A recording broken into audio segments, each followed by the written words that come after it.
Bonsoir. Mesdames et messieurs, ladies and gentlemen, it's time for the plenary session. Le moment est venu de tirer les conclusions de la journée pour cette dernière plénière.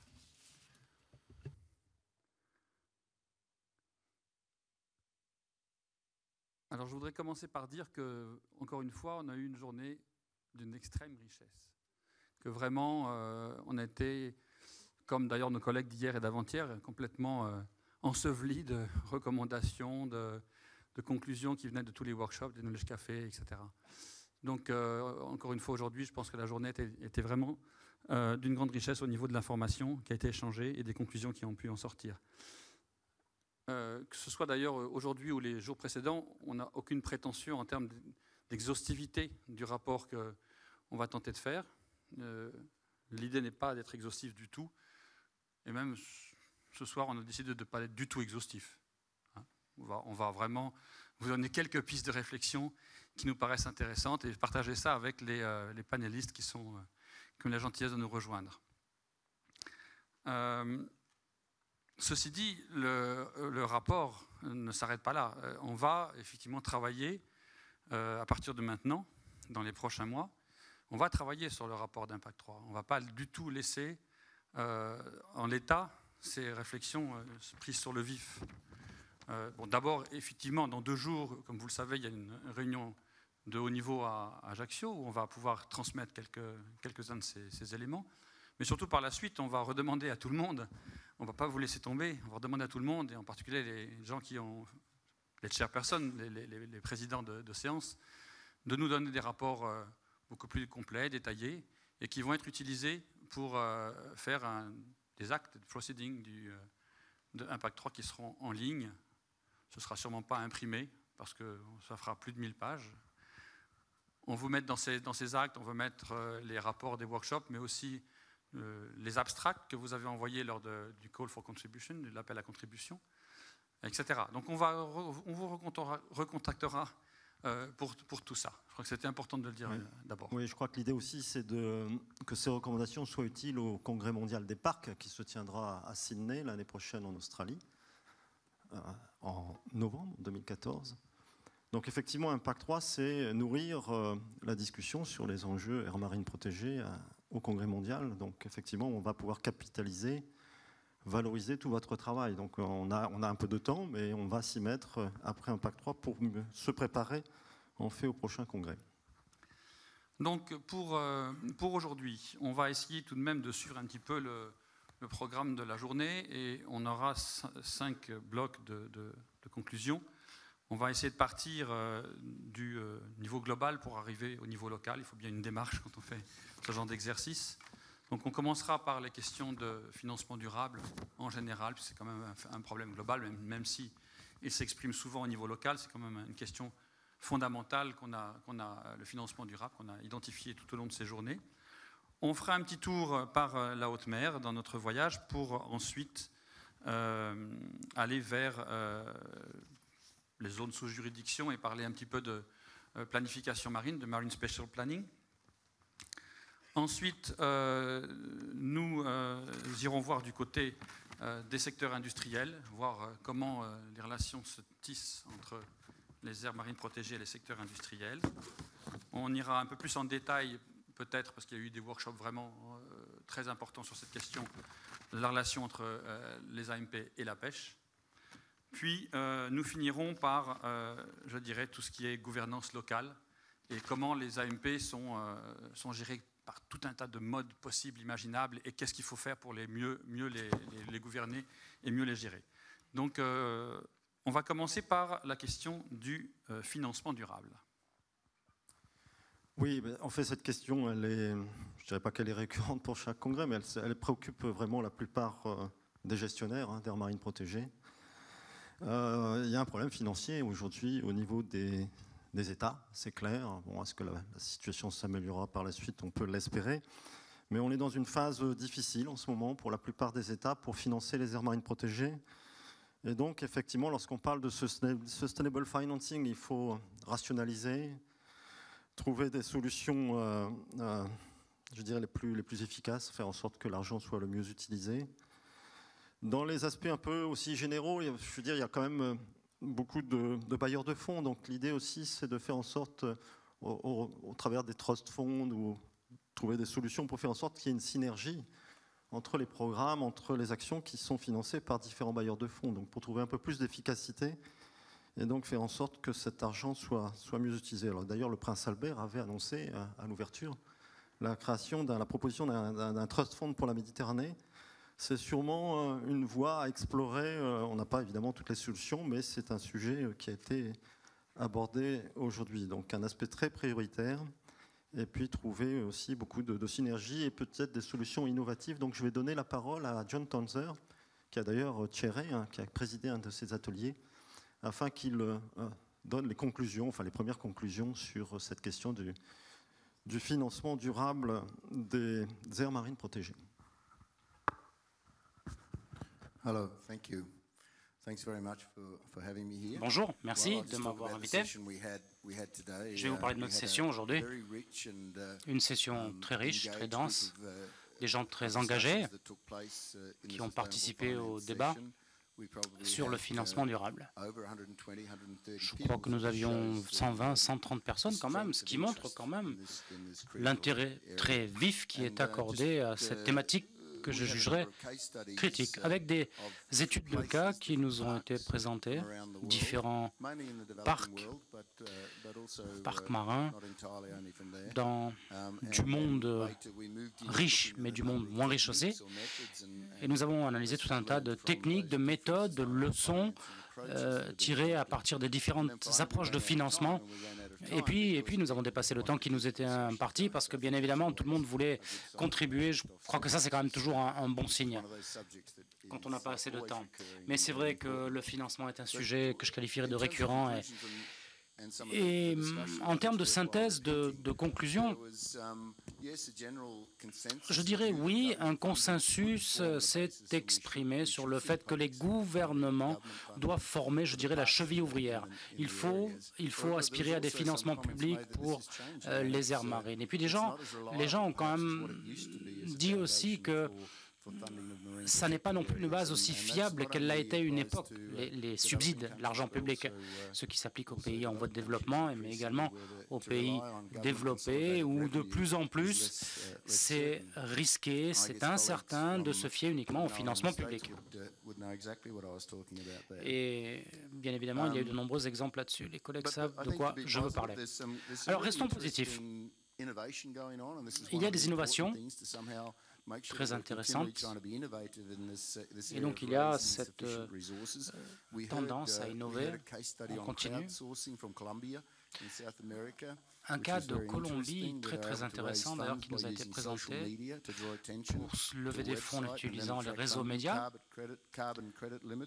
avec aussi un système de limite de crédit carbone, avec aussi des systèmes de partenariat public-privé, avec l'exemple de Coca-Cola pour un financement d'un parc, le WWF avec la campagne arctique aussi, un exemple intéressant. Et un autre exemple très intéressant de Madagascar, comment lever des fonds avec la pêche.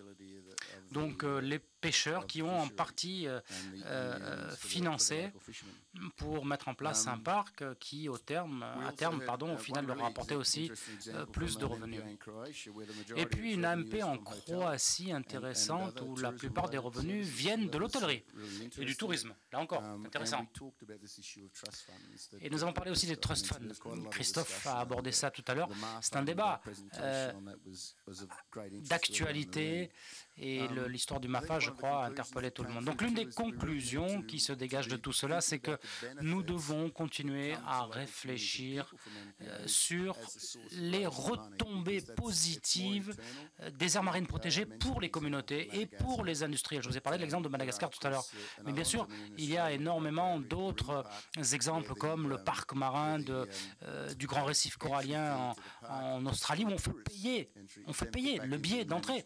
Donc ce sont les touristes qui viennent, qui payent et cet argent est réinjecté dans la gestion du parc.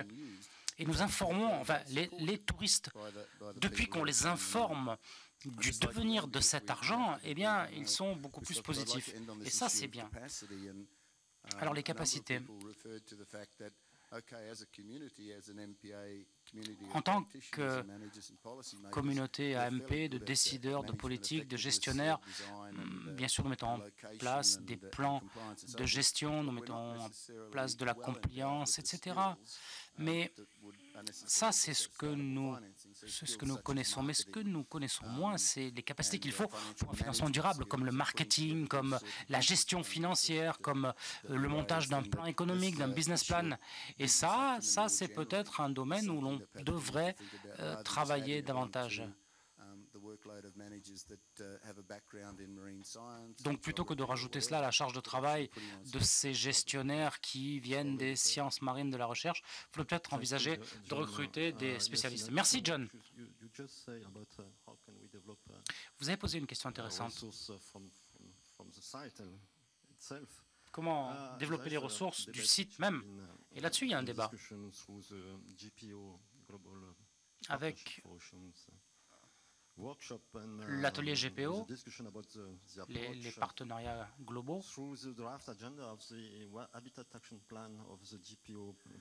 Et il y a ce plan d'habitat du projet GPO qui est intéressant. Bon, je ne vais pas évoquer toutes les recommandations qui ont été formulées par cet atelier, mais c'est intéressant. Juste, j'aimerais reprendre deux conclusions. Tout d'abord, le scan des initiatives locales pour trouver des solutions novatrices pour le financement à long terme en impliquant bien sûr les communautés dans la gestion de ces parcs. Et bien sûr, toute la partie GPO, c'est important. Et je crois que ce sera un des objectifs du prochain congrès. Parce qu'il y aura une réunion l'année prochaine des GPO, je ne sais pas exactement quand l'année prochaine, mais il va être débattu à très haut niveau de la façon dont on pourra utiliser ce fonds qui sera collecté dans différents pays. Peut-être pourrions-nous passer, François, à la partie PNG, donc la fameuse haute mer. Aussi aujourd'hui une série d'ateliers sur la question de la haute mer, de Areas Beyond National Jurisdictions, qui effectivement c'est un sujet qui nous concerne tous puisque ça représente la moitié des océans, dont on doit couvrir 10% d'aires marines protégées, les océans en question. Donc ça veut dire qu'on a quand même beaucoup de choses à faire dans la haute mer aussi. Et il y a quand même beaucoup de difficultés particulières à travailler la question des aires marines protégées dans la haute mer. Il y a eu deux ateliers, un sur une question très intéressante, me semble-t-il, de développement des capacités de communiquer, etc., au sujet de la haute mer. Je crois que les citoyens, les gens du monde, ne se rendent pas compte à quel point c'est une immense masse d'eau dont on parle de la moitié des océans, et à quel point c'est très important de pouvoir aussi conserver cette partie de notre monde liquide. Donc ça me paraît très important qu'on en parle et qu'on développe des capacités professionnelles pour que les gens puissent s'en occuper de cette haute mer.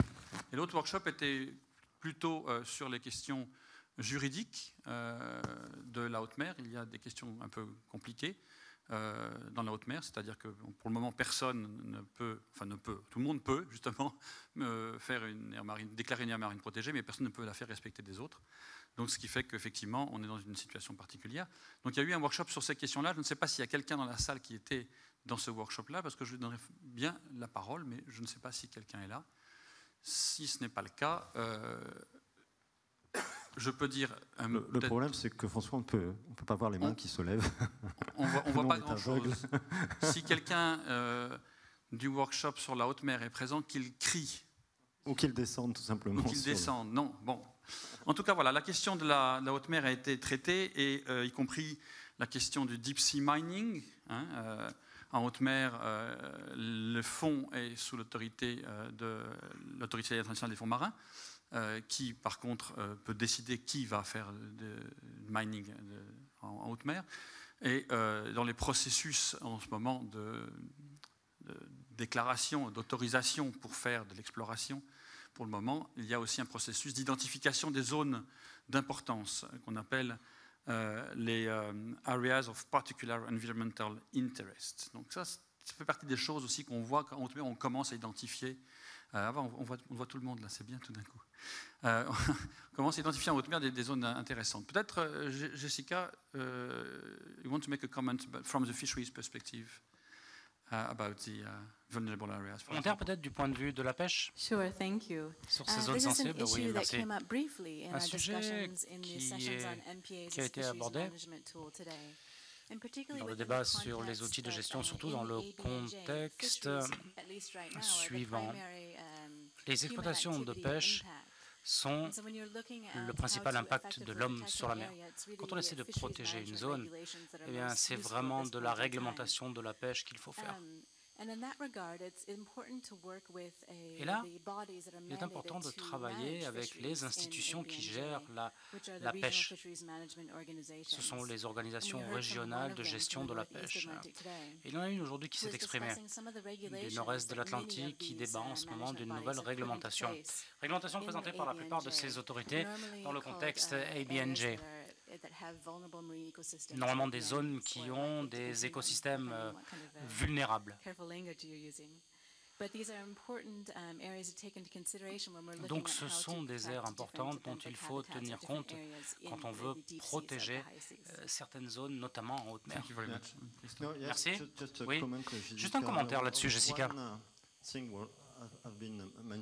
Une chose qui a été mentionnée pendant l'atelier IPNG, la nécessité d'intensifier la coopération entre les organisations de pêche et les conventions de protection de la mer régionales, travailler plus ensemble, notamment lorsqu'il s'agit de définir, je dirais, l'avenir, de préparer l'avenir de ces aires marines protégées, celles qui se trouvent notamment au-delà des juridictions nationales. Donc il y a un rôle à jouer pour la FAO, là je crois même. Il faut qu'il y ait une bonne coopération entre les RFMO et les conventions régionales de protection des mers. Un commentaire là-dessus. Oui, c'est une bonne approche. Le problème, c'est qu'on n'a pas toujours un recoupement entre les programmes en haute mer et ce que font les autorités de réglementation de la pêche. Et quand en haute mer, il n'y a pas ce recoupement, c'est compliqué. On n'en a pas parlé aujourd'hui, mais il y a des exemples où ce type de coopération a porté ses fruits. Par exemple, dans l'Atlantique du Nord-Est. Et je crois qu'il y a d'autres régions qui commencent d'ailleurs, là où c'est possible, à mettre en place ce type d'alliance. C'est un dialogue intersectoriel qui, je crois, était le sujet aussi du workshop. Par contre, la question de l'approche régionale de la haute mer. Donc les approches croisées au niveau régional, ça serait demain matin. Voilà, je pense qu'on peut s'arrêter là pour la haute mer et passer au point suivant, donc, qui est toute la question du Marine Special Planning. Comment on organise l'utilisation des territoires alors, ou des zones sous juridiction nationale. Donc il y a eu plusieurs aussi ateliers aujourd'hui qui ont regardé un petit peu de différents points de vue, comment cet outil pouvait être utilisé, à quoi il pouvait servir, et comment aussi, bien entendu, les AMP étaient insérés dans cet outil, étaient au service de l'outil ou l'outil au service des AMP. Je pense qu'il y a toutes effectivement des choses à dire là. Les principales recommandations sont effectivement de dire que le Marine Special Planning est un outil indispensable pour créer, supporter, gérer les AMP dans un contexte plus large que l'AMP lui-même.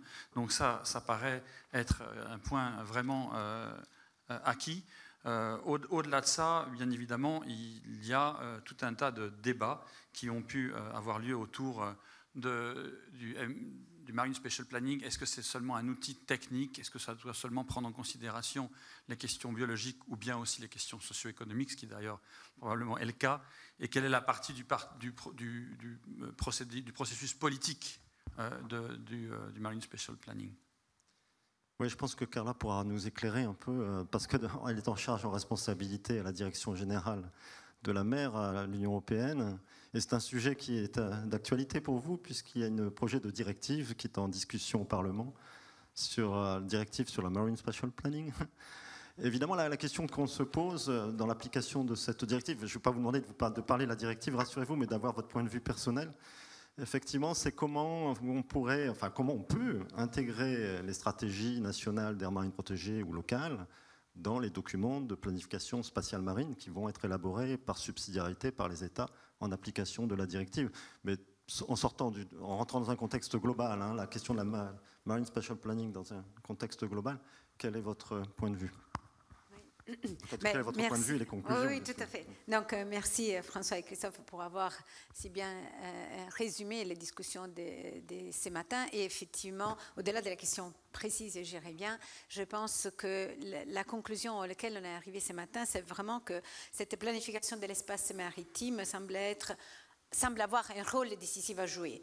Pas uniquement pour l'identification des aires marines protégées, mais aussi pour assurer l'accord essentiel des acteurs locaux, mais aussi pour assurer la gestion effective des aires marines protégées. Donc, la planification de l'espace maritime apparaît vraiment comme une solution pour assurer et la cohérence et la coexistence de l'ensemble des activités et de l'ensemble des usages de nos mers et de nos océans.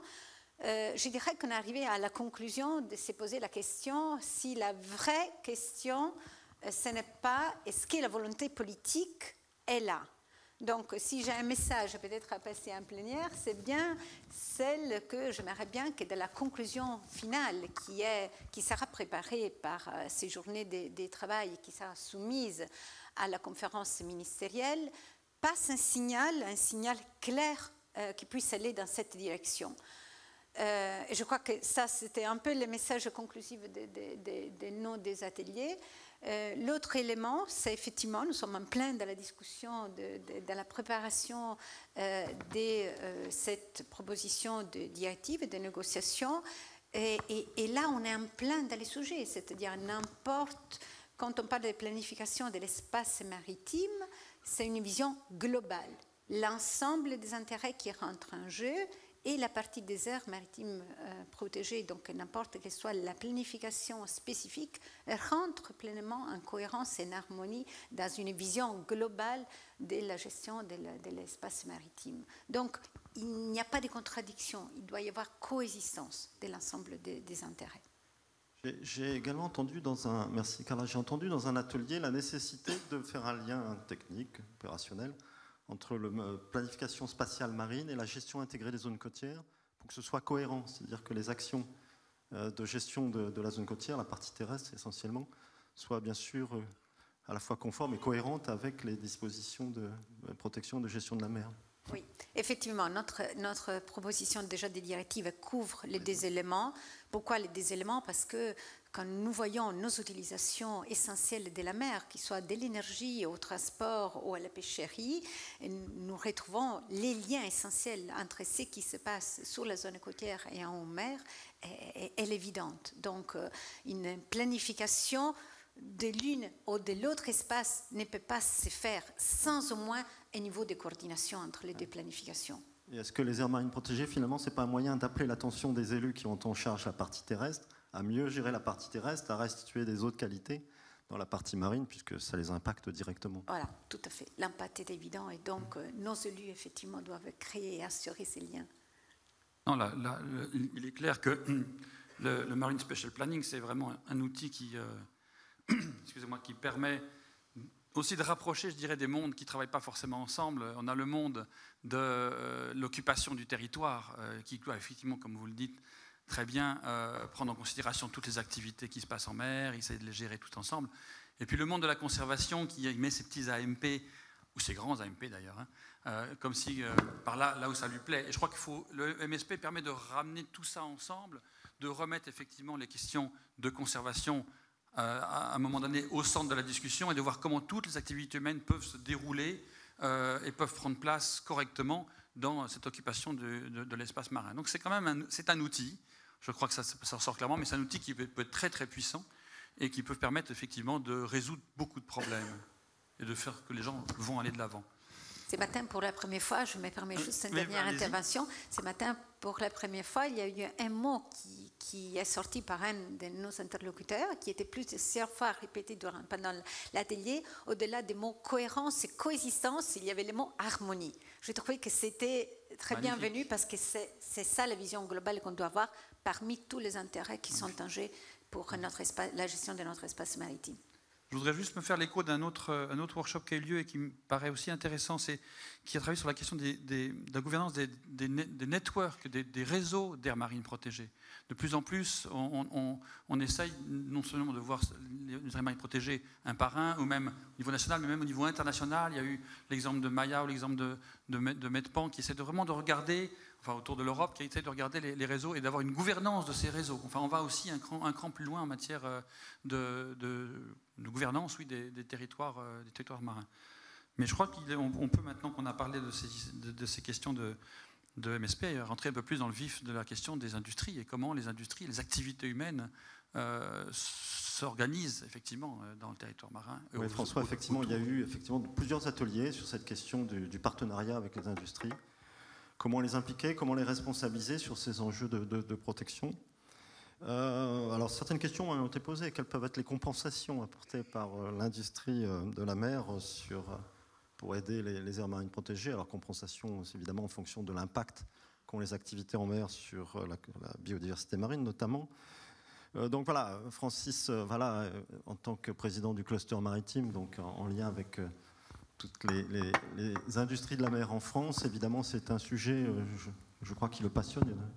Il est aussi membre du Conseil national de la mer et du littoral, et donc il travaille sur ces enjeux, de faire en sorte qu'on puisse établir des partenariats. Et d'ailleurs, le cluster maritime, je tiens à le souligner, est sponsor du Congrès mondial des aires marines protégées. Déjà, c'est un signe en soi. Voilà, Francis Valla, tu as la parole. Oui, c'est un signal. De la même façon, d'ailleurs, que le sont Eramet, GDF Suez. Et en ce qui concerne le cluster maritime français, ce qui est peut-être aussi vrai des autres, ce qui n'est pas nouveau. Donc, tu m'avais prévenu qu'on allait beaucoup parler de la question, enfin beaucoup, on n'a pas beaucoup de temps, mais de comment créer des partenariats. Alors, je vais commencer par enfoncer des portes ouvertes et puis me concentrer un petit peu sur les choses plus concrètes. Les portes ouvertes qu'il est bon de rappeler, les maîtres mots, c'est confiance une fois et intérêt deux fois. Confiance, il faut que les hommes de bonne volonté se reconnaissent. Ça paraît être une évidence. Hommes et femmes, il le fit, je précise, comme dans la Bible. Ça paraît être une évidence, c'est loin d'être toujours le cas. Hein, et ça, le trait commun qu'ont les hommes de bonne volonté, c'est très simple, c'est le développement durable. Sustainable Development, c'est le souci d'assurer la cohésion des deux termes, de protéger la planète pour les générations futures et parce qu'elle est belle, et aussi, en même temps, de donner aux générations d'aujourd'hui une vie décente. C'est reconnaître, comme je le disais tout à l'heure à la Blue Society, c'est certes savoir que l'homme est peut-être le premier prédateur de la planète, mais que la solution, c'est pas de tuer l'homme. Des choses qui paraissent très évidentes, mais qui, quelquefois, le sont moins quand on vit certaines rencontres.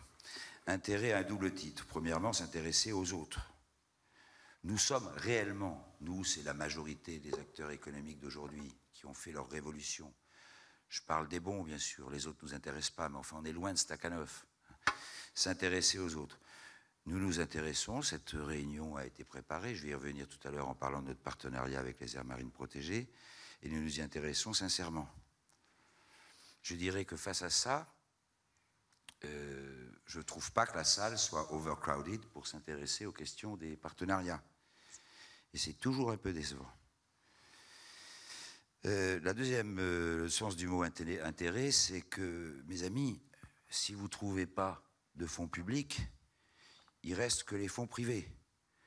Donc il ne faut pas à la fois avoir une attitude empreinte de méfiance et en même temps ne pas reconnaître ceux qui vraiment sont bons et sont capables, y compris de prendre des surcoûts à leur charge pour faire tourner leur économie, pour faire avancer le monde dans le bon sens.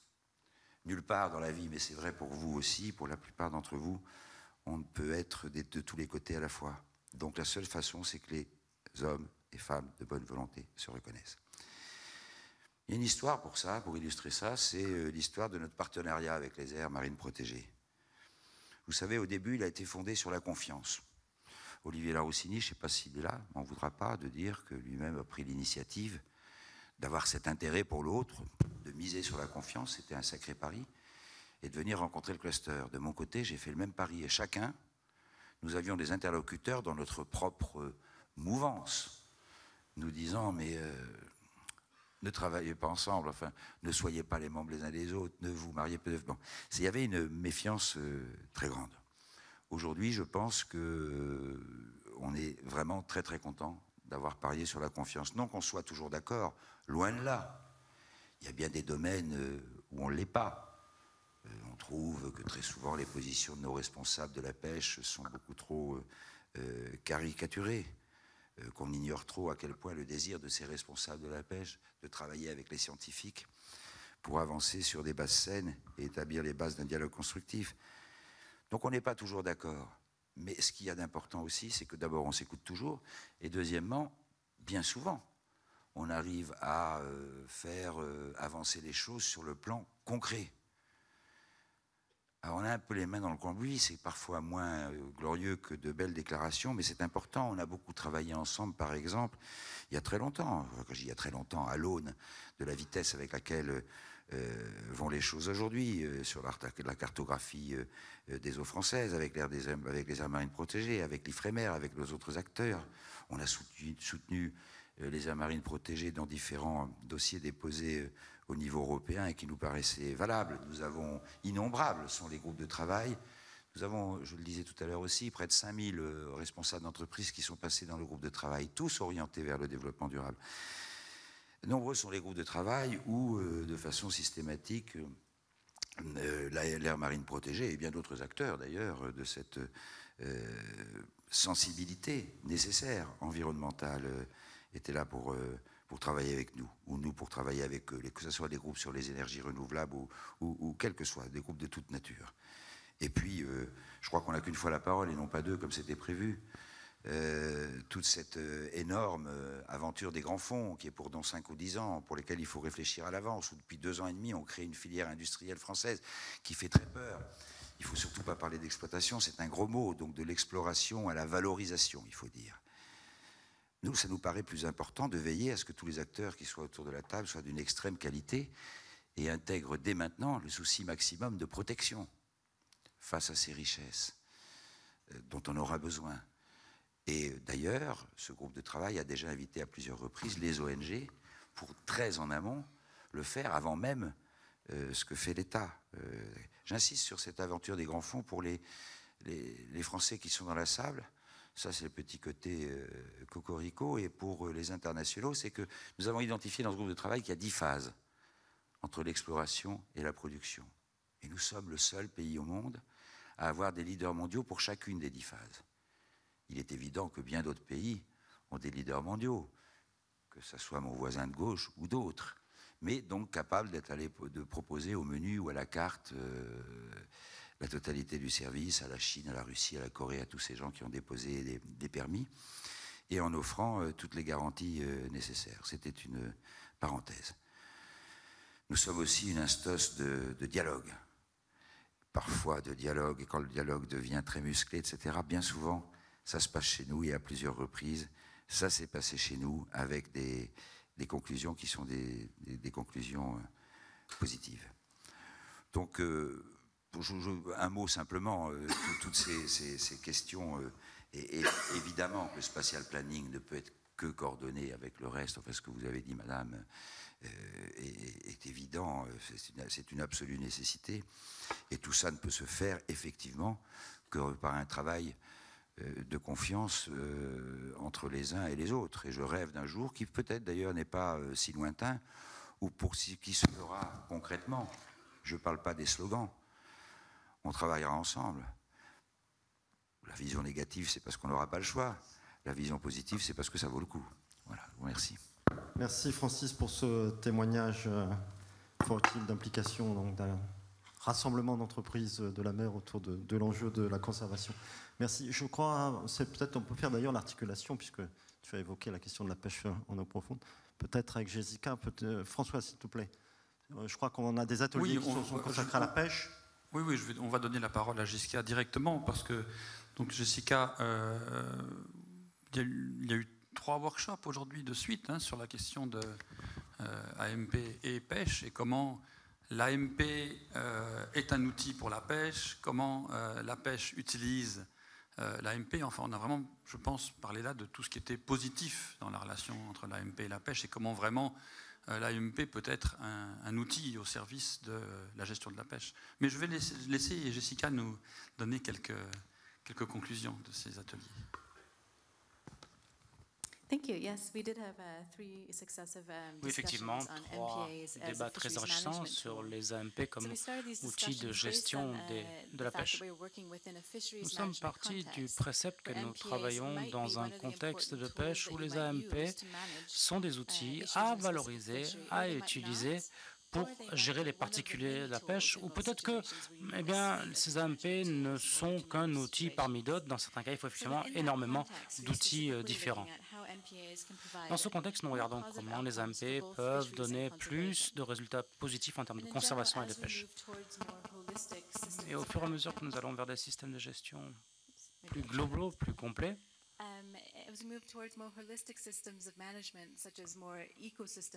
comme des approches plutôt basées sur les services écosystémiques, on se rend compte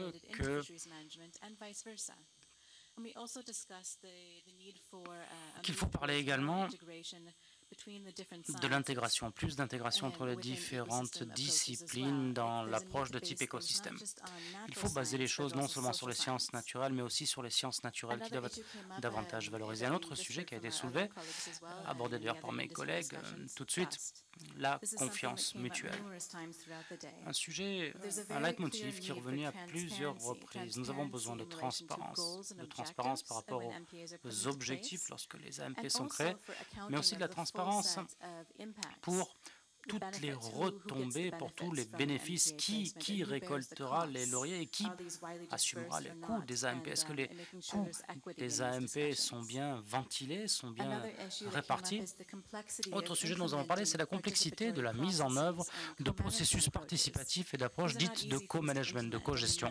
Ça, c'est pas facile à mettre en place et je crois que là, nous avons encore du chemin à parcourir pour bien comprendre comment nous pouvons en place ces outils de co-gestion et comment nous pouvons gérer la complexité dans les communautés de pêcheurs qui s'intéressent aux AMP.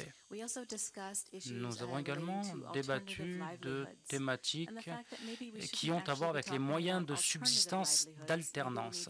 Il ne faut pas parler, je crois, de moyens d'existence ou de subsistance alternatifs, mais de moyens complémentaires où les gens, par identité, sont pêcheurs, ne veulent pas changer de métier, mais veulent peut-être compléter leurs revenus par d'autres options de moyens de subsistance.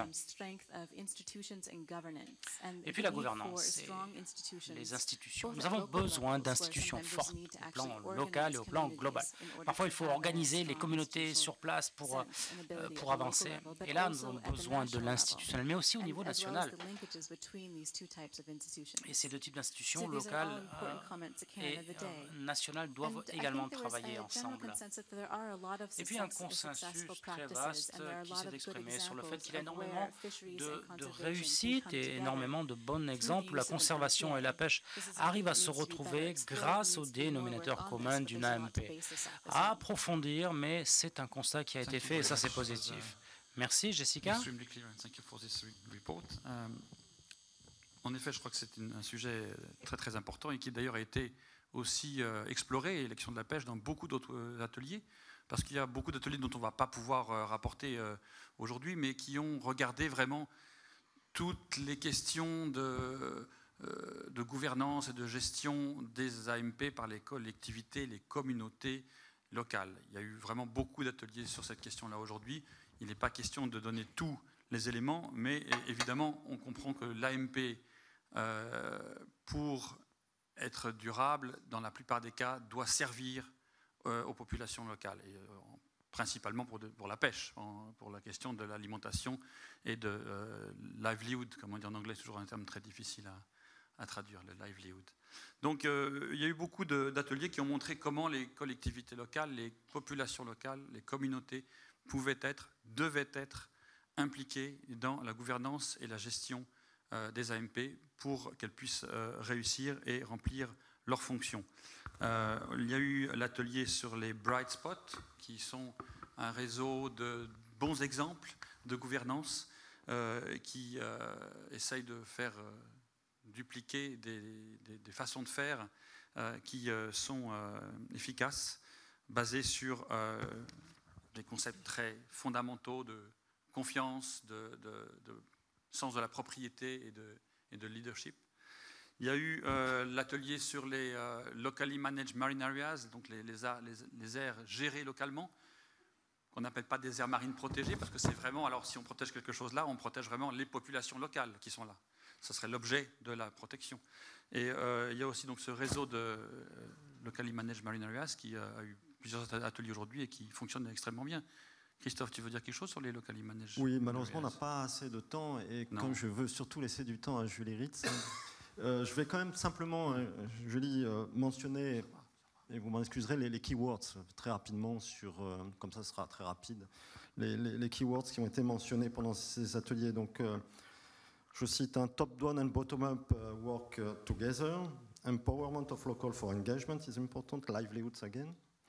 Livelihood, donc les moyens de subsistance, quelle que soit l'échelle, il faut commencer à partir du local. Avec un bon dynamisme local, eh bien, le financement ne devrait plus poser de problème.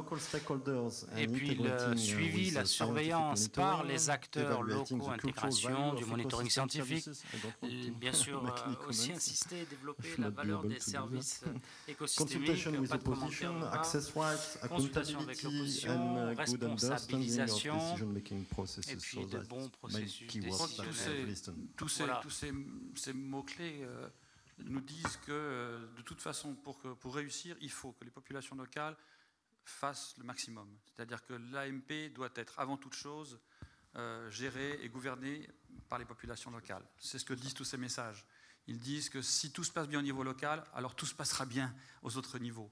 Ils disent qu'on peut faire changer d'échelle, mais l'échelle de base de l'AMP, c'est la population locale qui vit de cette AMP ou qui vit autour de cette AMP et qui la gère. Donc je crois que ça, c'était un message extrêmement fort de la journée en matière de consultation, en matière de empowerment, comme on dit en anglais, en matière bien sûr de responsabilité aussi des gens qui ont des droits sur ces ressources et qui doivent les protéger. François, Francis Zola voudrait réagir en une minute sur ce sujet. Ensuite, on donne la parole. C'est un mot à rajouter, en saluant d'ailleurs le premier président de l'Agence des aires marines protégées, qui a aussi permis avec Olivier Larossidi que soit bâti ces rapports de confiance. Le mot que je veux rajouter est un mot qui est un mot d'actualité très bref, dont je ne suis pas sûr d'ailleurs qu'il plaise forcément à tous les responsables de l'Agence des aires marines protégées, mais nous avons écrit aujourd'hui une lettre répartie signée par beaucoup d'entités françaises du maritime, aussi bien du monde économique que du monde de l'environnement, disons, pour parler un peu au ministre, pour lui dire à quel point nous sommes attachés. Nous pensons que les problèmes maritimes sont très très spécifiques. Certes, l'écologie est un tout. Et à quel point nous sommes attachés à la vigueur, la force, mais aussi l'indépendance de l'Agence des aires marines protégées. Aujourd'hui en France, il y a tout un débat pour savoir si elle doit effectivement être mêlée ou non à une agence de la biodiversité. Je crois pouvoir dire sans me tromper, on ne fait jamais l'unanimité bien sûr, mais que la très très grande majorité du monde maritime, aussi bien économique qu'environnemental, c'est quand même très très intéressant, considère que pour pouvoir poursuivre ce dialogue, il faut absolument que cette autonomie soit affirmée. Je voulais quand même le dire, cette lettre part aujourd'hui, je suis à Impact 3. Merci. Okay. Merci Francis. Julie. Donc sur les facteurs socio-économiques. Merci beaucoup. I will continue in English.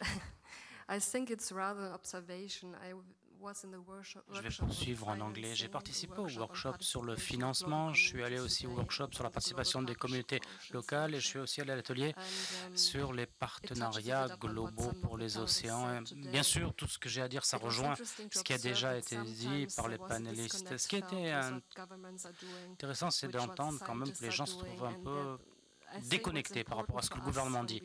Entre la science et les gouvernements, souvent il y a un décalage. Et quand on parle de développement durable, il faut vraiment impliquer tous les acteurs, le secteur privé, les gouvernements, les communautés locales. Et quand on crée une AMP, il y a différents acteurs avec différents intérêts qui ont besoin de travailler ensemble. S'ils ne se retrouvent pas, ça ne marche pas. Et puis il faut mobiliser davantage d'États membres, il faut mobiliser davantage d'acteurs. Et pour y arriver, il faudra peut-être travailler davantage sur les retombées socio-économiques d'une AMP. Qu'est-ce que ça a comme retombées sur les moyens de subsistance, sur la sécurité de l'approvisionnement alimentaire? Il faut aller au-delà de la science. Malheureusement, quand on parle aux gens, et je peux vous dire que je l'ai fait souvent ces dernières années, quand on parle de protection des océans, ils ne pensent qu'à la protection des dauphins et des tortues. Ils n'en voient absolument pas le lien avec la sécurité alimentaire, etc. Ils ne comprennent pas à quel point c'est un système de vases communicants entre les mers, les océans. Et puis quand on veut attirer des investissements, il faut vraiment mettre l'accent sur les retombées positives pour les communautés locales. La biodiversité doit être restaurée, protégée, c'est important, mais souvent ça mobilise moins. Merci beaucoup, c'est un message très fort. Message clé. Message clair, voilà. Pour juste finir le tour d'horizon des ateliers d'aujourd'hui, il y a eu aussi quelques ateliers sur la question de la communication. Comment communiquer les AMP à plusieurs niveaux pour le public, le grand public. Voilà. Le constat est que souvent les AMP sont mal compris par les populations, que ce soit locales ou d'ailleurs ou pas locales, que ça n'apparaît pas comme quelque chose de vraiment compris. Donc il faut faire beaucoup d'efforts certainement par la pratique des AMP, permettre aussi aux gens de les visiter. Donc il y a eu je crois que c'était un knowledge café sur la question des sentiers sous-marins, des underwater trails, qui permettent vraiment effectivement comprendre la réalité. Et je voulais aussi donc saluer ces workshops, aussi plein de monde, comme tous les workshops qui permettent de discuter de cette question-là. Oui, non, simplement sur le sujet, en tout cas sur le sujet des collectivités, je voudrais faire une annonce, une annonce de la part de la ville de Marseille, qui souhaiterait, dans le cadre de l'initiative pour un océan durable de la CDB, de la Convention sur la diversité biologique, accueillir en 2015 un atelier sur l'implication des grandes villes portuaires sur les enjeux de conservation de la biodiversité marine.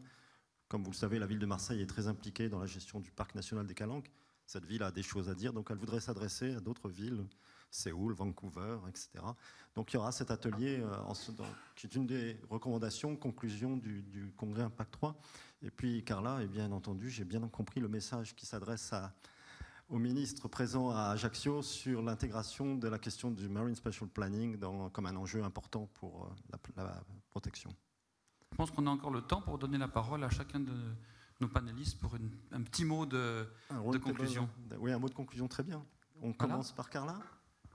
Alors, je profiterai de ces moments pour revenir sur la question de la gestion des pêches et des AMP, pour dire que la politique commune de la pêche qui vient juste d'être adoptée dans sa phase finale va renforcer ce rôle.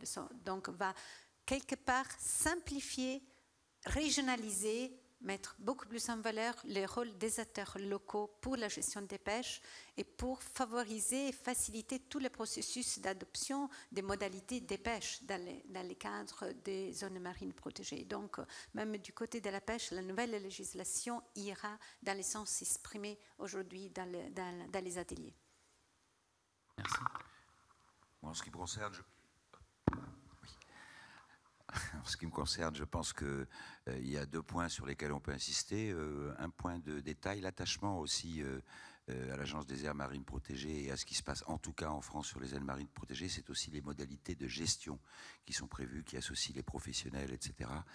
Et vraiment, je représente une communauté qui ne veut pas que cet acquis qui a été mis en place, pas toujours facilement, quelquefois même dans la douleur, mais dans un cadre où la confiance a triomphé bien souvent, ne puisse pas être remis en cause par une sorte de noyade de l'Agence des aires marines protégées. En tout cas, c'est ce qui nous fait peur dans l'ère de la biodiversité. La deuxième chose, c'est que je crois, je vais faire un lien entre cette intervention et puis en tout début d'après-midi, celle devant, vous savez tous ce qu'est le Blue Society, hein, c'est issu de Rio 2020. Et je pense que là où on va forcément finir par se retrouver, c'est que je fais partie de ceux qui sont convaincus qu'à un moment ou à un autre, pour beaucoup de raisons, et qui sont complémentaires, encore une fois, qui ne s'opposent pas, mais qui sont autant environnementales qu'économiques, nous n'avons pas d'autre choix à terme que la Blue Society. Et la Blue Society, c'est une véritable révolution culturelle. Je disais c'est la 3e ou 4e, je ne sais plus l'ordre historique, après la révolution post-industrielle. Et je pense qu'on ira. Donc autant en amont maintenant refuser partout ceux qui refusent le langage du concret. Merci. Merci. Je crois que ce message fera plaisir à Philippe Valette. John. Du point de vue WWF, sur les AMP, ce qui nous intéresse avant tout, bien sûr, c'est le contexte des AMP avec la pêche. Les AMP peuvent non seulement coexister avec la pêche, mais je crois qu'il peut y avoir une fertilisation croisée, des synergies dans les pays développés, la côte de l'Afrique occidentale, du Sud, dans ce triangle. On reconnaît, on sait, on voit de plus en plus à l'image de tous les réseaux qui se développent que les AMP peuvent jouer un rôle critique dans le développement durable de ces régions, de ces gens qui n'ont pas d'options, qui sont pauvres. Il n'y a que la pêche et le tourisme. Le carbone bleu, bien sûr, aussi, nous en parlons aujourd'hui. Donc, les AMP pour les gens, les AMP pour leurs retombées socio-économiques, je dis oui. Oui, absolument. Sur ces questions aussi, changement climatique, ce sera dans les rapports. Jessica. Moi, je terminerai sur les trade-offs, sur les compromis. On en a parlé. Des tas de compromis ont été faits, il faut toujours en faire. Certains ont dit aujourd'hui dans un atelier, quand on voit les 3 piliers, l'environnement, le socio-économique, quand on regarde tous les éléments de l'équation, c'est jamais un win-win-win sur les 3, c'est un win-win-lose. Il y a toujours un compromis à faire quelque part, il faut en être conscient, il faut le savoir, il faut simplement ensuite quantifier ces compromis. Pour conclure, je voudrais vous inviter à venir sur notre site web sustainabledevelopment.un.org pour voir ce que nous faisons. C'est bien que nous soyons tous ensemble dans ce débat-là. Conférence de Rio +20 a ouvert, je dirais, le débat. Il y a cette grosse conférence que nous organisons l'année prochaine sur les petits pays, en voie de développement. Et on parlera d'océan, on parlera d'AMP. Si vous faites la promotion de votre cause, il faut être là, il faut vous engager. Le site, c'était sustainabledevelopment.un.org. Merci beaucoup. Je tiens vraiment à remercier tous les panélistes pour cet exercice sans filet, de faire le rapport d'une journée aussi riche que celle-là. Merci beaucoup. Merci. Et puis je voudrais vous souhaiter une excellente soirée, en commençant par le film qui aura lieu ici de notre ami William Winram, qui est un exceptionnel plongeur. Et je voudrais aussi annoncer que la réunion de Marine Mammals Protected Area Task Force, ce sera dans la Major et pas dans la salle qui était prévue. Donc la Marine Mammals Protected Area Task Force dans la Major. Merci beaucoup et bonne soirée.